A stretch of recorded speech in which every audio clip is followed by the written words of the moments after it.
Հունիսի 8-ին մեր եկեղեցին նշեց Հոգեգալստյան տոնը։ 2011 թվականին ամենայն հայոց կաթողիկոսի տնօրինությամբ տոնի օրը հռչակվել է Սևանի Սուրբ Առաքելոց եկեղեցու ուխտի օր եւ ավանդաբար տոնական Սուրբ Պատարագ է մատուցվում։ Այսօրվա տոնը խորհրդանշում է ընդհանրապես մեր աստվածային շնորհներով զարդարվելը, ինչպես առաքյալները զարդարվեցին, ովքեր Քրիստոսի պատվերով սպասեցին եւ ստացան այս շնորհը, այնպես էլ մենք ամեն տարի կարող ենք այս տոնի ընթացքում նորոգվել, նոր շնորհներ ստանալ, զորանալ, քաջություն ունենալ, արիություն ունենալ, իմաստություն ավելացնել եւ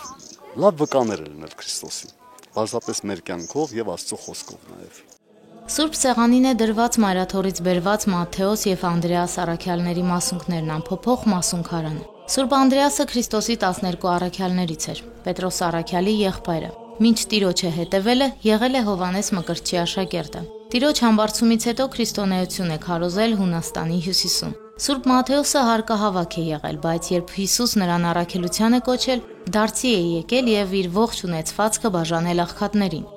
Մատթեոս առաքյալը հեղինակ է նոր կտակարանի առաջին գրքի՝ Մատթեոս Ավետարանի։ Մասունքարանը պատրաստվել է 18-րդ դարում Արևմտյան Հայաստանի Բաղեշ քաղաքում։ Հայոց ցեղասպանության տարիներին է բերվել Մայրաթոր Սուրբ Էջմիածին։ Տոնական պատարագը Տեր Արսեն Քահանա Միրզոյանը մատուցեց։ Տեր հայրն անդրադարձավ Հոգեգալստյան տոնի խորհրդին եւ Սուրբ Հոգու նշանակությանը մեր կյանքում։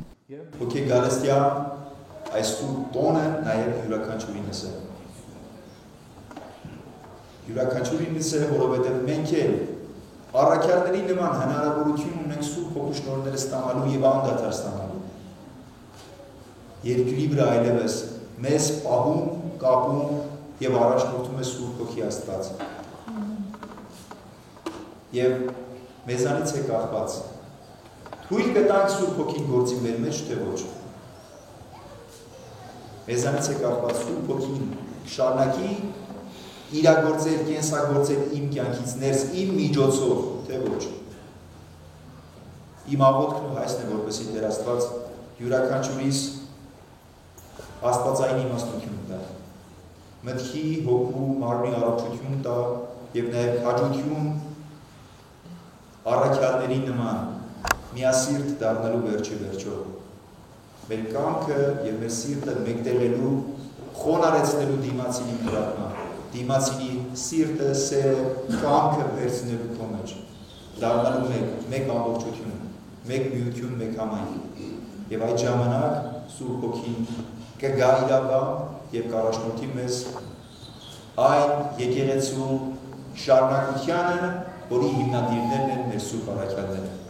Ժամանակին այստեղ մեծ վանական համալիր է գործել։ Վանքն ունեցել է 4 եկեղեցի, 1 գավիթ։ Սուրբ Աստվածածին Բազիլիկ եկեղեցին քանդել են սովետական տարիներին 1931 թվականին։ Վանքը հնում այնքան հռչակավոր է եղել, որ 3 անգամ այստեղ ուխտի գալը հավասարազոր է եղել 1 անգամ Երուսաղեմ ուխտի գնալուն։ Անշուշտ հավատացյալների թիվն էլ է մեծանում, երիտասարդների մեջ էլ որոշակի շարժ նկատվում է։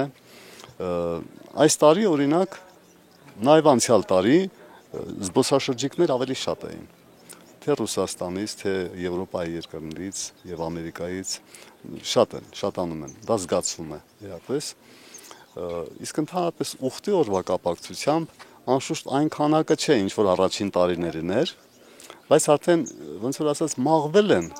եւ այն սերուցքն է արդեն մնացել, այն իսկապես հավատացող, իսկապես տոնը գնահատող, տոնը արժևորող եւ հասկացող ու դրանով ապրող անձերն են, ովքեր գալիս են իրենց շնորհները ավելացնելու, ովքեր գալիս են իսկապես հաղորդակցվելու Աստծո հետ, շփվելու Աստծո հետ, իրենց աղոթքներով կիսվելու միմյանց հետ, միմյանցով զորանալու նաև մի միաբանություն ստեղծելու։ Երկար ճանապարհ ենք կտրել Երևանից մեծ սիրով ուխտագնացության ենք եկել Վանք, շատ կարևոր ուխտով ու հավատով, որ այս բարդ ժամանակներում աղոթենք մեր երկրի համար, մեր հայրենիքի ամրության համար։ Սևանավանքի հանդեպ սերն ու հետաքրքրությունը չի մարել մինչ օրս։ Վանքը զբոսաշրջային կարևոր ուղղություններից է։ Տարվա ցանկացած եղանակի, հատկապես ամռանը, վանքը դեպի իրեն է ձգում ուխտավորների աշխարհի տարբեր անկյուններից։ Այնոն ֆինլանդացի է, ամուսինը հայ, ապրում են Հայաստանում, ազգակիցներին միշտ Սևանավանք է բերում։ Ասում է վառ տպավորություններն այստեղ ապահովված են։ Ոչ միայն տեղանքն ու Կապուտակ Սևանն է տպավորիչ այս բարձունքից, այլև դարավոր վանքն իր պատմությամբ։ Մեծ խնամքով են պահպանված խաչքարերը, տարածքն ու երկու հնամենի վանքերը։ Գիտեմ, որ այստեղ 921 թվականին մեծ ճակատամարտ է եղել, վանքը ծառայել է որպես ամրոց։ Միշտ սիրով եմ գալիս այստեղ, ներքին խաղաղությամբ եմ լցվում։ Դրական մեծ էներգիա կա այս վայրում։ Պատարագի ավարտին կատարվեց նաև Անդաստանի կարգ մեր երկրի ու եկեղեցու անսասանության, խաղաղության, հոգևոր ու ֆիզիկական առողջության խնդրանքով։ Անուշ Առաքելյան, Մեսրոպ Ավետիսյան, Եկեղեցական կյանք։